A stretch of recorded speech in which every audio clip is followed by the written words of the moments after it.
అందరికీ నమస్కారం. I'm doctor Sameer Nandan, general ఫిజిషియన్ని మరియు ఎక్స్పర్ట్ ఇన్ డయాబెటిస్.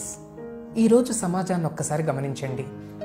టెక్నాలజీ పెరుగుతోంది, మందులు పెరుగుతున్నాయి, హాస్పిటల్స్ పెరుగుతున్నాయి, టెస్టులు పెరుగుతున్నాయి, ఖర్చులు పెరుగుతున్నాయి. కానీ ఆరోగ్యం పెరుగుతుందా? లేదు.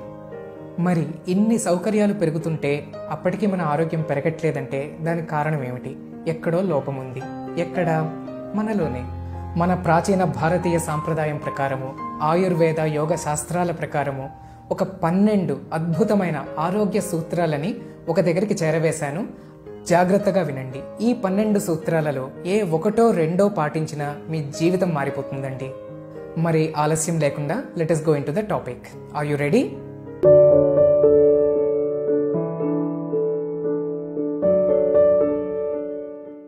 లోకా సమస్త సుఖినో భవంతు అన్న లక్ష్యంతో ఎన్నో ఆరోగ్య వీడియోలు నేను చేస్తూ ఉన్నాను.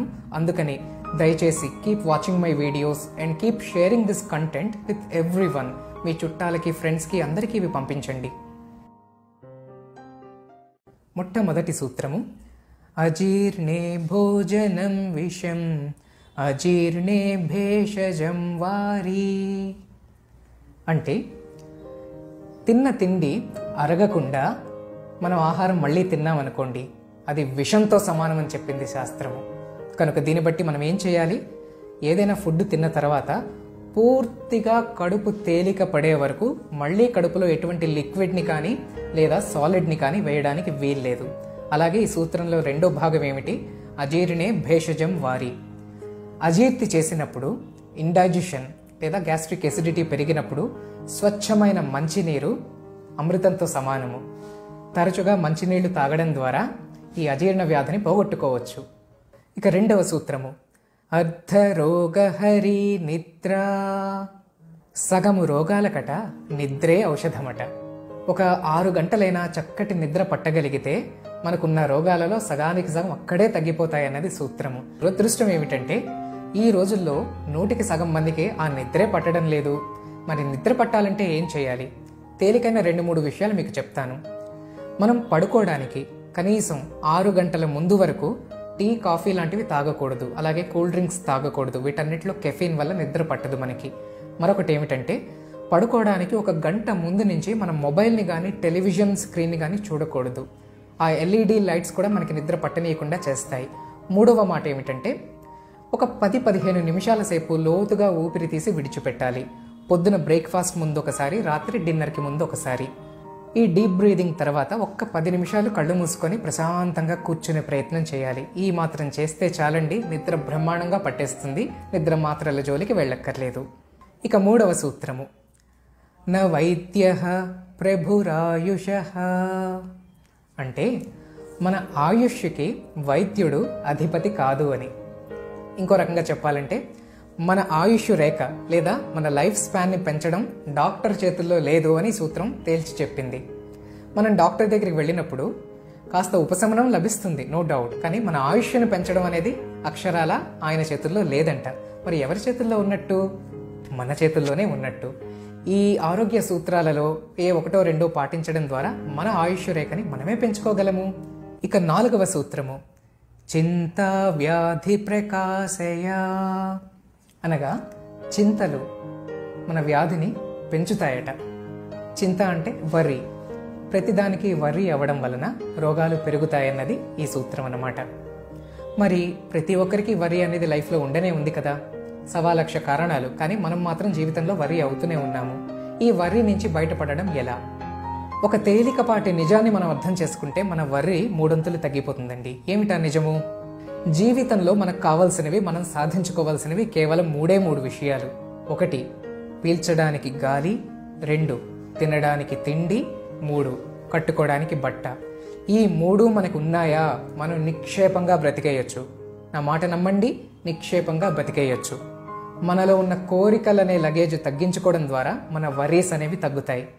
ఇక 5వ సూత్రము, అజవచ్చర్వణం కుర్యాత్. అంటే మేకలాగా నవలాలన్నది సూత్రం అన్నమాట. ఈ రోజుల్లో చాలామంది భోజనానికి కేటాయిస్తున్న సమయం కేవలం 5-10 నిమిషాలు మాత్రమే. కానీ శాస్త్రం ప్రకారము 20 నిమిషాలు మనం భోజనం దగ్గర కూర్చోవాలట. అంటే ఏమిటి? 2 పూరీలు తినాల్సిన వాళ్ళు 4 పూరీలు తినమని చెప్పడమా? కాదండి, మనం తినే ఆహారాన్ని బాగా నవిలి తినాలన్నది సూత్రము. మేక చాలా చక్కగా నవిలి తింటుందంట పచ్చగడ్డిని. అదేవిధంగా మన ఆహారాన్ని మనము చక్కగా నవలాలి. ఒక రూల్ ఉంది మెడికల్గా, ఏమిటంటే మనం నోట్లో పెట్టుకున్న ముద్ద 20 నుంచి 36 సార్లు నమలాలట. అప్పుడే అది నోట్లోనే సగం జీర్ణం అయిపోతుంది. ఎందువలన? మన ఉమ్ములో, మన సలైవాలో ఉండే ఎమైలేజ్ అనే ఎంజైమ్ కారణంగా నోట్లోనే సగం డైజెషన్ పూర్తయిపోతుంది. అటువంటి ఆ పల్చటి ముద్దని మనం మింగడం ద్వారా ఆ మిగిలిన కొద్దిపాటి డైజెషన్ కడుపులో పూర్తయిపోతుంది. ఇంకా ఎసిడిటీ సమస్యలు, గ్యాస్ట్రిక్ మాత్రలు అన్న సమస్య లేకుండా మనం జీవించగలము. ఇక 6వ సూత్రము, స్నానం నామ మన ప్రసాదనకరం దుస్వప్న విధ్వంసనం. అంటే స్నానం అనేది మనకి మనశ్శాంతి ప్రసాదించగలదు, అదేవిధంగా పీడకలలని నివారించగలదు, లేదా చక్కటి నిద్ర పట్టేలాగా చేయగలదు. కనుక నిద్రలేమి సమస్య ఉన్నవాళ్ళు రాత్రిపూట కూడా మరోసారి స్నానం చేయడం అనేది మంచి అలవాటు. అలాగే మనసు బాగలేనప్పుడు కూడా స్నానం చేశామనుకోండి, మనశ్శాంతి కూడా లభిస్తుంది. ఎందువలన? మనం స్నానానికి వాడేది మంచినీరు. నీరు అనేది పంచమహాభూతాలలో ఒకటి. ఈ పంచమహాభూతాలన్నీ కూడా పరమాత్ముడి అంగాలు అంటారు, పరమాత్ముడి శరీర భాగాలట. కనుక మంచినీళ్లు మన మీద పడుతున్నాయి అంటే పరమాత్ముడి ఆశీస్సులు మన మీద పడుతున్నట్టే లెక్క. అలాగని ఉట్టి పుణ్యాన నీటిని దుబారా చేయమని చెప్పడం లేదు. కానీ ఎప్పుడైనా మనశ్శాంతి లేనప్పుడు, టెన్షన్స్ ఎక్కువ ఉన్నప్పుడు మరొకసారి స్నానం చేయడం, లేదా నిద్ర పట్టని వాళ్ళు రాత్రి పడుకునే ముందు స్నానం చేయడము ఒక మంచి పద్ధతి అన్నది ఈ సూత్రం చెప్తోంది. 7వ సూత్రము, న స్నానం ఆచరేద్ భుక్త్వా. తిన్నాక స్నానం చెయ్యొద్దు. ఆహారం తిన్న తర్వాత మన కడుపులో అగ్ని పుట్టుకొస్తుంది, డైజెస్టివ్ యాసిడ్ అనేది పుట్టుకొస్తుంది. మనం ఆ టైంలో పైన నీళ్లు పోసుకున్నాం అనుకోండి, ఆ డైజెషన్ అనే ప్రాసెస్ దెబ్బతింటుందన్నమాట. ఒక కడుపు పాడైతే చాలు, శరీరం అంతా తర్వాత మళ్ళీ ఆపసోపాలు పడుతుంది. కనుక భోజనం కానీ లేదా టిఫిన్ కానీ ఏదైనా చేసిన తర్వాత స్నానం చేయడం అనేది చాలా తప్పు పని. ఏమైనా ఆహారం తిన్న తర్వాత కనీసం ఒక 3 గంటల గ్యాప్ ఇచ్చి అప్పుడు స్నానం చేయడం మంచిదన్నమాట. ఇక 8వ సూత్రము, సర్వత్ర నూతనం శాస్త్రం సేవకాన్నే పురాతనం. అంటే ఏమిటి? ఎప్పటికప్పుడు ఫ్రెష్నెస్ ఉండాలి, ఎప్పటికప్పుడు కొత్తదనం ఉండాలి. ముఖ్యంగా 2 విషయాలు ఇక్కడ ప్రస్తావించబడ్డాయి సూత్రంలో. నెంబర్ 1, ఆహారము. మనం తినే ఆహారము ఏ పూట కాపూట ఫ్రెష్గా ఉండాలన్నమాట. పొద్దుంది మధ్యాహ్నము, పొద్దుంది రాత్రి ఆ విధంగా తినడము, ఈ రోజుది రేపటిదాకా దాచుకోవడము మంచిది కాదు. అలాగే ఏవైతే మనము జాడీల్లోని, సీసాల్లోని దాచిపెట్టి ఉంచగలము, పచ్చళ్ళు లాంటివి, ఇవన్నీ అతిగా తినడం మంచిది కాదు. ఎందుకంటే దాచిపెట్టిన ఆహారము తామసిక ఆహారం కింద మారిపోతుంది. అది మనకి అజీర్తి క్రియేట్ చేస్తుంది, మనసును కూడా డల్ చేసేస్తుంది అనమాట. కనుక ఏ పూట కాపూట ఫ్రెష్గా తినడం అనేది మంచి పద్ధతి. అంతేకాదండి, ఈ రోజుల్లో ఫ్రిడ్జ్ల్లో మనం కూరగాయలని వారం తరబడి దాచేస్తున్నాము. దాని బదులు అవకాశం ఉంటే ఏ రోజు కూరగాయలు ఆ రోజు తాజాగా తెచ్చుకోవడం కానీ, లేదా మహా అయితే 2-3 రోజులకు సరిపడా కూరగాయలు ఫ్రిడ్జ్లో దాచుకోవడం కానీ చేసే ప్రయత్నం చేయాలి. అలాగే ఈ సూత్రం చెప్పిన మరొక మాట, మనం చేసే పనిలో కూడా ఫ్రెష్నెస్ ఉండాలి. మనం పని మార్చుకోలేకపోవచ్చు, కానీ చేసే పద్ధతి మార్చుకోగలము. కనుక మన రొటీన్ వర్క్, మన ఇంటి పనైనా, ఆఫీస్ పనైనా ఈ రోజు కన్నా కాస్త డిఫరెంట్గా రేపు ఎలా చేయగలను, మరింత ఉత్సాహంగా ఎలా చేయగలను అన్నది ఎవరికి వారే ఆలోచించుకోవాలి. 9వ సూత్రము, నిత్యం సర్వారసాభ్యాసః. అంటే అన్ని రకాల రసాలు ప్రతిరోజు మనము కడుపులోకి స్వీకరించాలని. అంటే అన్ని రకాల రుచులు ప్రతిరోజు మనం తినాలని. మనకి 6 రుచులు ఉన్నాయి కదా, కారం, తీపి, పులుపు. సో ఇవన్నీ కూడా ప్రతిరోజు ఆహారంలో ఎంతో కొంత మోతాదులో ఉండాలంట. మనలో చాలామంది చేదు అనే దాన్ని పట్టించుకోము. ఎప్పుడో కాకరకాయ తింటూ ఉంటాము, చాలామంది తినరు కూడాను. కనీసం వారానికి ఒక్కసారైనా, లేదా అవకాశం ఉంటే ప్రతి 2 రోజులకు ఒక్కసారి చేదు పదార్థాన్ని కూడా తీసుకోవాలి. ముఖ్యంగా కాకరకాయ, లేదంటే ఇంకా శక్తి ఉంటే గనక వేపాకు, వేప సంబంధమైన పదార్థాలు కూడా తీసుకోవచ్చు. మీకు మహాత్మా గాంధీ గారి గురించి తెలిసే ఉంటుంది. ప్రతిరోజు ఆయన ఇంత ముద్ద పచ్చి వేపాకుల ముద్ద తినేవారు అన్నంలో కలుపుకొని. అలాగని గుటుక్కుమని మింగేవారు కాదట. శుభ్రంగా అన్నంలో కలిపి ముద్ద ముద్ద ముద్ద చక్కగా నవ్వులుతూ 10 నిమిషాలు తినేవారట వేపాకు ముద్దని. మరి మనం ఏం చేస్తున్నామో ఆలోచించుకోవాలి. ఇక 10వ సూత్రము, జఠరం పూరయే దగ్ధం అన్నహి. అంటే భోజనం సమయంలో లేదా టిఫిన్ సమయంలో మన కడుపు అర్ధ భాగం, అంటే సగ భాగం మాత్రమే ఆహారంతో నింపాలి. ఒక పావు భాగం ద్రవ్యాలతో నింపాలి, మరో పావు భాగం ఖాళీగా వదిలేయాలి. అంటే ఏమిటండి, ఎలా అర్థం చేసుకోవాలి? ఫర్ ఎగ్జాంపుల్, మనకి 3 చపాతీలు తినే అలవాటు ఉందంటే కనుక 1.5-2 చపాతీలకి తగ్గిపోవడమే మంచిదన్నమాట. కడుపు సగమే నిండాలట. మరొకటి, ఒక పావు భాగము లిక్విడ్స్ ద్వారా నింపుకోవాలి. పల్చటి పప్పు కానీ, రసము, సాంబారు, అటువంటి పెరుగు, మజ్జిగ అటువంటి ఐటమ్స్తో ఒక పావు భాగం నింపుకోవాలన్నమాట. మరొక పావు భాగం తేలిగ్గా గాలికే వదిలేయాలన్నమాట. ఈ విధంగా మితంగా హితంగా తిన్న వాళ్ళకి గొప్ప ఆరోగ్యం వస్తుందనడంలో సందేహం లేదు. ఇక 11వ సూత్రము, చింత జరానాం మనుష్యాణాం.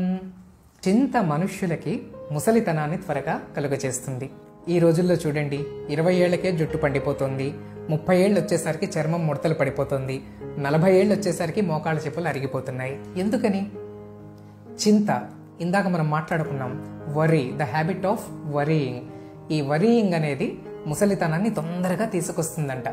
మరి ఎప్పుడు నిత్య నూతనంగా యవ్వనంగా మనం కనబడాలి అంటే ఆ చింతలు కాస్త తగ్గించుకోవాలి. ఎలా తగ్గించుకోవాలి? దీని గురించి నేను ఒక కంప్లీట్ వీడియో చేసున్నాను. టెన్షన్ వల్ల వచ్చే జబ్బులు ఏంటి, టెన్షన్ నివారణ మార్గాలు ఏమిటి అన్నది. దాని లింక్ నేను డిస్క్రిప్షన్ బాక్స్లో ఉంచుతున్నాను, దయచేసి ఒకసారి చూడండి. లేదు డాక్టర్ గారు, ఈ వీడియోలు ఈ సూత్రాలు మాకొద్దు, మాకు మందులు మింగడమే హాయి, పరీక్షలు చేయించుకోవడమే హాయి అన్న వాళ్ళని భగవంతుడు కాపాడుగాక. ఇక ఆఖరుదైన 12వ సూత్రము, శతం విహాయ భోక్తవ్యం. అంటే 100 పనులున్నా మానుకొని భోజనం సకాలంలో చేయమని. ఈ రోజుల్లో ఎంతోమంది ఉద్యోగస్తులైనా, ఇంట్లో ఉన్న గృహిణులైనా ఏదో 100 కారణాలు చెప్పి భోజనాన్ని వేళకి చేయడం లేదు. ఒకరోజు 1 గంట, ఒకరోజు 1 గంటన్నర, ఒకరోజు 2, ఒకరోజు 12, ఇష్టం వచ్చినట్లు భోజనం చేయడం జరుగుతోంది. ఇది పెద్ద పొరపాటు అన్నది ఈ సూత్రం చెప్తోంది మనకి. ఒక పని కాదు, 100 పనులున్నా మానుకొని సకాలంలో భోజనం చేయమన్నది ఈ సూత్రం చెప్పింది. మేము బ్యాంక్ జాబ్లో ఉన్నామండి, బోల్డ్ మంది కస్టమర్స్ ఉంటారండి, మేము బిజినెస్లో ఉన్నామండి, బోల్డ్ మంది ప్రజలు ఆ టైంలో ఉంటారండి, పావు గంట షాప్ వదిలి వెళ్ళలేనండి అని ఎన్నో రకాలుగా చెప్తూ ఉంటారు. కాదు, వచ్చిన వాళ్ళంతా బాగానే ఉంటారండి, రేపొద్దున కష్టపడాల్సింది మీరే. కనుక మిమ్మల్ని మీరు కాపాడుకోండి, మిగతా వాళ్ళని తర్వాత కాపాడదాం. వాళ్ళు ఇస్తున్న డబ్బు ద్వారా, మనం చేస్తున్న ఉద్యోగం ద్వారా మన ఆరోగ్యము లేదా మన ఆయుష్ పెరగవు. మన జాగ్రత్తలే మన ఆయుష్ని కాపాడతాయి, ఆరోగ్యాన్ని కాపాడతాయి. కనుక ఒక టైం అంటూ పెట్టుకోవాలి, ఆ టైంకి కట్టుబడి మన ఫుడ్ తీసుకోవాలన్నమాట. మిత్రులారా, ఈ 12 సూత్రాలని విన్నారు. ఈ 12 పాటించగలిగితే అద్భుతమే. ఇంత పాటించలేని వాళ్ళకి కనీసం వీటిలో ఏ ఒక్క సూత్రం పాటించగలిగినా చాలండి, మీ జీవితము 100 భాగాల్లో 75 భాగాలు దానంతటదే బాగైపోతుంది. జబ్బుల్లో 3 వంతులు అక్కడే తగ్గిపోతాయి. ఈ వీడియోలో నేను మీకు ఇస్తున్న చిన్న హోంవర్క్ ఏమిటంటే, ఏదో ఒక్క సూత్రాన్ని ఈరోజు గట్టిగా పట్టుకోండి, ఒక వారం రోజులు పాటించండి. పాటించిన తర్వాత మీలో వచ్చిన మార్పు ఏమిటన్నది కామెంట్ సెక్షన్లో తెలియజేయండి. ఆ కామెంట్ చదివి మరో 10 మంది ఇన్స్పైర్ అవుతారు. ఈ విధంగా మన సమాజం అంతటినీ బాగు చేయగలుగుతాం. కనుక ఉత్సాహంగా జీవించండి, డైనమిక్గా ఉండండి, ఆరోగ్యం పట్ల శ్రద్ధ పెట్టండి, వైద్య అవసరాలను తగ్గించుకోండి. Keep watching my videos. మరొక చక్కటి వీడియోతో మీ ముందుకు రాబోతున్నాను. Thank you very much. Take care.